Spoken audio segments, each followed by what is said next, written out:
Hi students, this is Saheb sir, your chemistry mentor. ఈరోజు మనం పరమాణు నమూనాలోని అతి ముఖ్యమైనది బోర్ హైడ్రోజన్ పరమాణు నమూనా మరియు హైడ్రోజన్ వర్ణపట వివరణ గురించి నేర్చుకుందాం. ఇది ఇంటర్మీడియట్ ఫస్ట్ ఇయర్లో బోర్డ్ ఎగ్జామ్ 8 మార్క్స్లో వెరీ ఇంపార్టెంట్ క్వశ్చన్. దాదాపు 100% ప్రతి సంవత్సరం వచ్చే క్వశ్చన్లో ఇదొకటి. బోర్ హైడ్రోజన్ పరమాణు నమూనా. ఇక్కడ జాగ్రత్తగా గమనించండి, ఇది కేవలం ఒక ఎలక్ట్రాన్ ఉన్న పరమాణువులకి మాత్రమే వర్తిస్తుంది, హైడ్రోజన్ లాంటివి. ఓకే స్టూడెంట్స్, ఇదే దీనిలో ప్రధాన లోపం కూడా. రూథర్ఫోర్డ్ చెప్పిన కేంద్రకము, కక్షలు అనే భావనల్ని ఇంకొంచెం ఎక్స్ప్లెయిన్ చేసింది ఇతను. రూథర్ఫోర్డ్ ఏమైతే మనకి ఎక్స్ప్లెయిన్ చేయలేదో, శక్తి ఎలా వస్తుంది, ఎలక్ట్రాన్ల అమరికని ఇతను చెప్పాడు. ఎలక్ట్రాన్లకు ఆ శక్తి ఎలా వస్తుంది, నిరంతరం తిరగటానికి కక్షల్లో, మరియు ఎలా అమర్చాలి, అలాగనే హైడ్రోజన్ యొక్క వర్ణపటాన్ని వివరించిన వల్ల ప్రథముడు ఇతను. వర్ణపటాలను వివరించిన వల్ల ప్రథముడు. శక్తి ఎలా ప్రసారం జరుగుతుంది, శక్తి ఎలక్ట్రాన్లు పొందినప్పుడు, తర్వాత అవి రిలీజ్ చేసినప్పుడు జరిగే పరిణామాలని వివరించాడు. ఓకే స్టూడెంట్స్, ముందుగా మనం ఇతని యొక్క ప్రతిపాదనలని నేర్చుకుందాం. ఒక 5-6 ప్రతిపాదనలు ఉంటాయి. Very important question students. ఖచ్చితంగా దీన్ని టోటల్ వీడియో చూడండి, ఎక్కడ పాజ్ చేయకుండా. ఓకే స్టూడెంట్స్, మొదటి పాయింట్, కేంద్రకం చుట్టూ స్థిర వ్యాసార్థం గల వృత్తాకార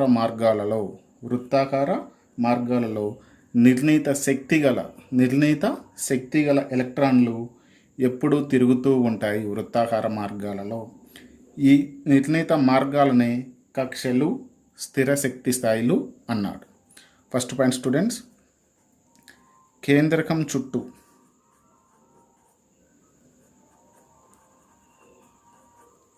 స్థిర వ్యాసార్థం గల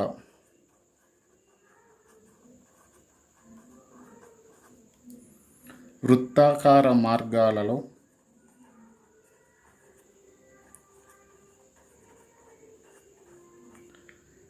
నిర్ణీత శక్తి గల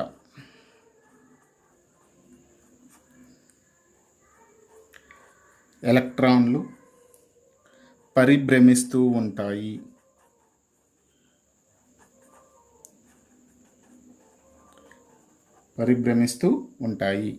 ఈ మార్గాలను ఏమన్నా స్టూడెంట్స్, వృత్తాకార మార్గాలని.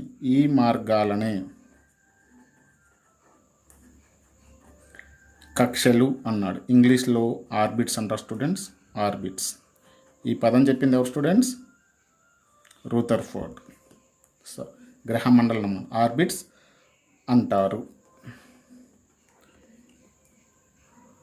వీటికి స్థిరమైన శక్తి ఉంటుంది. ఏముంటుంది స్టూడెంట్స్? వీటికి ఈ కక్షలు స్థిరంగా ఉంటాయి, వీటికి స్థిరమైన శక్తి ఉంటుంది కాబట్టి వీటిని స్థిర కక్షలు అంటారు.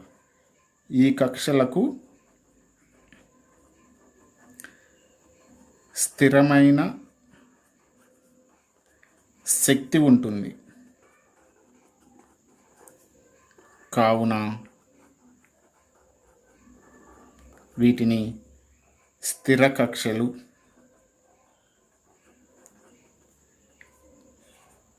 స్థిర శక్తి స్థాయిలు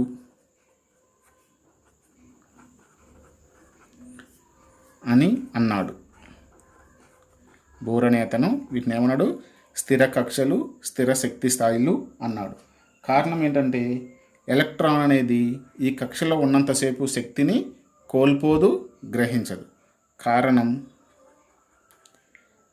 ఎలక్ట్రాన్ ఈ కక్షలో భ్రమించేటప్పుడు, కక్షలో ఉన్నంతసేపు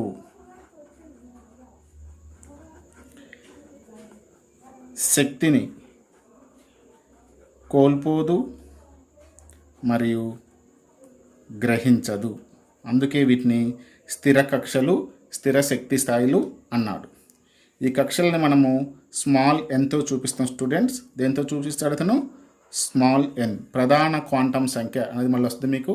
ఈ ఎన్ అనేది ప్రధాన క్వాంటం సంఖ్య, కక్షల యొక్క సంఖ్యను తెలుపుతుంది.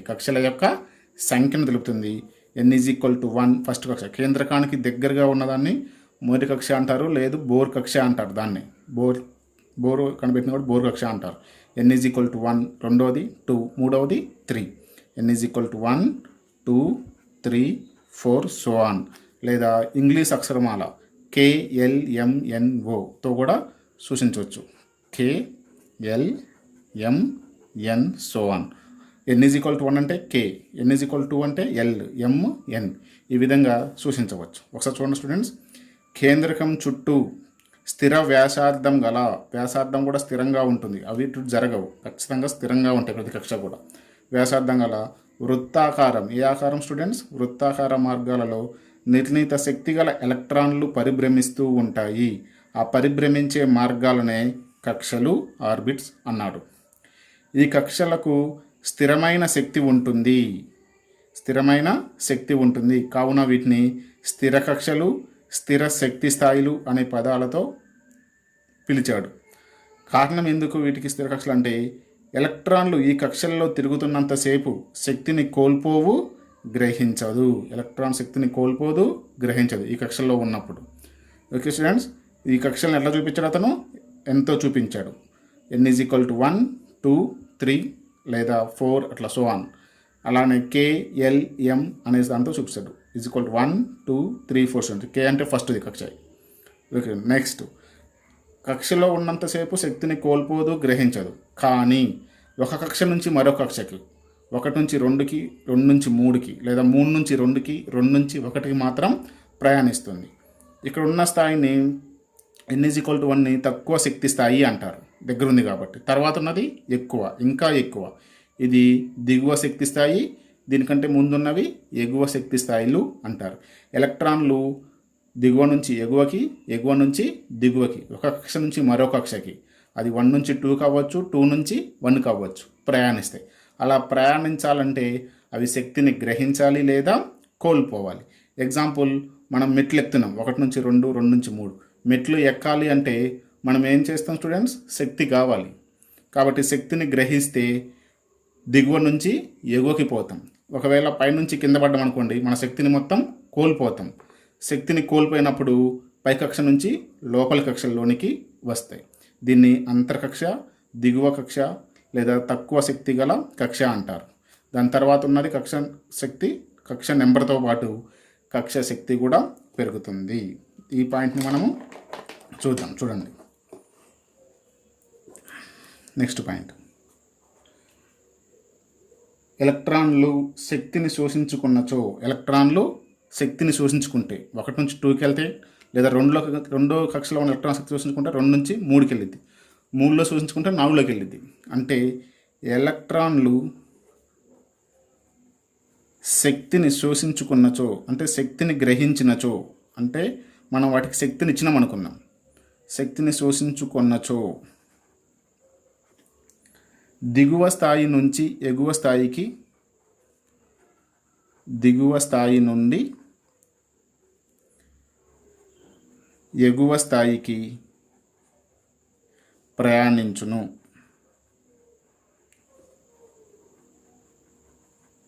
అంటే N1 నుండి N2కి ఎలక్ట్రాన్ ప్రయాణిస్తుంది. ఎప్పుడు? శక్తిని శోషించుకున్నచో. దాన్నే మనం ఏమనొచ్చు? E1 to E2. ఈ అనేది ఇక్కడ శక్తి స్థాయి, ఎనర్జీ లెవెల్ 1 నుంచి 2కి వెళ్ళింది. ఎప్పుడు? మనం శక్తిని దానికి అందిస్తే. అలా కాకుండా ఎలక్ట్రాన్ శక్తిని కోల్పోయింది అనుకుందాం. ఎలక్ట్రాన్లు శక్తిని కోల్పోయినచో, ఇప్పుడు ఏమైనా స్టూడెంట్స్ దీనికి ఆపోజిట్, దిగువ స్థాయి నుండి ఎగువ స్థాయికి వచ్చింది ఇందాక, ఇప్పుడు ఏమవుతుంది? ఎగువ స్థాయి నుంచి దిగువ స్థాయికి, ఎగువ స్థాయి నుండి దిగువ స్థాయికి ప్రయాణిస్తుంది ఎలక్ట్రాన్. ఎప్పుడు? కోల్పోతే, శక్తిని కోల్పోతే ఎగువ స్థాయి నుంచి దిగువ స్థాయికి ప్రయాణించింది. దీని ఎట్లా చూపిస్తాం? N2 నుంచి N1, N2 నుంచి N1, లేదా దీన్నే మనం ఎట్లా చూపిస్తాం? E2 minus E1. Energy level 2 నుంచి ఎనర్జీ లెవెల్ 1. ఎనర్జీ లెవెల్స్ అంటే ఏంటది? శక్తి స్థాయి. శక్తి స్థాయి 2 నుంచి 1లోకి వచ్చింది. ఎప్పుడు? అది కోల్పోతే. ఓకే స్టూడెంట్స్, ఈ విధంగా జరుగుతుంది.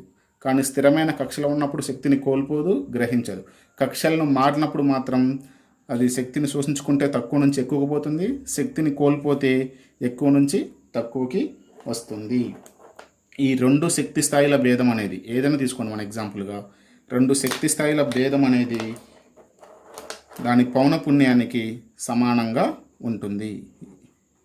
రెండు శక్తి స్థాయిల భేదము భేదాన్ని చూపిస్తాం డెల్టా ఈ. డెల్టా అనే గుర్తు భేదాన్ని చూపిస్తుంది. రెండు శక్తి E2 - E1 కావచ్చు, E1 - E2 కావచ్చు. ఇది దాని పౌనపున్యం శోషించుకున్నా లేదా కోల్పోయిన శక్తి దాని పౌనపున్యానికి సమానము. దీన్నే బోర్ పౌనపున్య నియమము అంటారు. డెల్టా E అనేది దేనికి సమానం అవుతుంది స్టూడెంట్స్? పౌనపున్యాన్ని మనము మ్యూతో చూపిస్తాం. దీన్ని ఏమంటారు? మ్యూ. చదవండి, మ్యూ MUE అట్లా గుర్తుంచుకోండి, మ్యూ.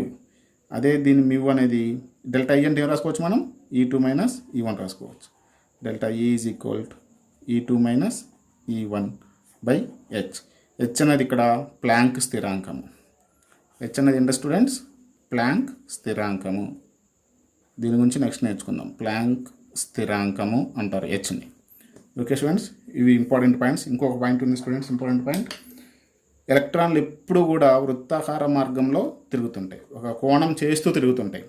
మనము మూలకంలో తిరిగినప్పుడు బండికి ఆటోమేటిక్గా మనము లెఫ్ట్ సైడ్ మూల వస్తే లెఫ్ట్ సైడ్ వంగుతాము, రైట్ సైడ్ వంపు వస్తే రోడ్డుకి రైట్ సైడ్ వంగుతాము. అలా కొంత కోణం చేస్తూ ప్రయాణిస్తాము మూల మలుపులు కాడ రోడ్డు మీద బండి మీద వెళ్తున్నప్పుడు.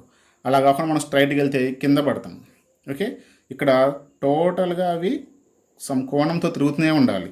అందుకనే వీటిని కోణీయ ద్రవ్యవేగం ఉంటుంది. ఈ ఎలక్ట్రాన్లకి ఏముంటుంది స్టూడెంట్స్? కోణీయ ద్రవ్యవేగం ఉంటుంది. ఈ కోణీయ ద్రవ్యవేగం అనేది NH/2πకి సమానంగా ఉంటుంది. ఎలక్ట్రాన్ల యొక్క కోణీయ ద్రవ్యవేగము MVR అనేది వాటి యొక్క NH/2π అనే విలువకు సమానము. ఇక్కడ H అంటే చెప్పుకున్నాం ప్లాంక్ స్థిరాంకము, N అనేది కక్షల సంఖ్య, ఈ కక్ష అనేది డిపెండ్ అవుతుంది. దాన్ని మనం ఇలా రాసుకోవచ్చు, MVR is equal NH/2π. N value ఎప్పుడు కూడా 1, 2, 3, 4 అనే ఇంటిగ్రల్లోనే ఉంటుంది, 1.5, 2.5 లాగా ఉండదు. ఓకే స్టూడెంట్స్, ఇవి very very important points students. ఈ పాయింట్స్ సరిపోతే మనకు IPEకి బోర్ హైడ్రోజన్ పరమాణు నమూనా. నెక్స్ట్ ఏం నేర్చుకోవాలి స్టూడెంట్స్? హైడ్రోజన్ వర్ణపట వివరణ.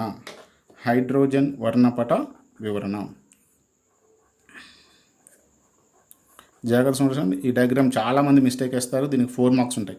ఈ పాయింట్స్కి 4 మార్క్స్, ఇప్పుడు వచ్చే డయాగ్రామ్కి 2 మార్క్స్, ఎక్స్ప్లెనేషన్కి 2 మార్క్స్ ఉంటాయి. హైడ్రోజన్ వర్ణపటము అంటే ఏంటి స్టూడెంట్స్?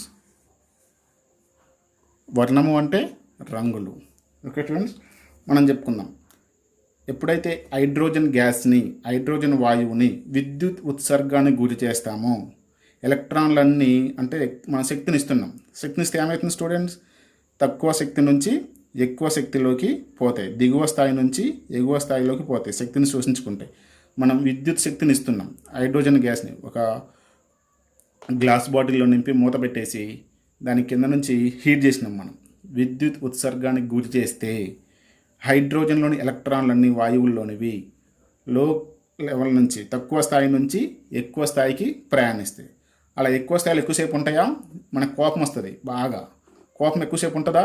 ఉండదు, కూల్ అయిపోతాం. అలాగనే ఎగువ స్థాయికి పోయిన ఎలక్ట్రాన్లు అనేవి మనం శక్తిని తీసేయగానే అవన్నీ కూడా దిగువ స్థాయికి వస్తాయి.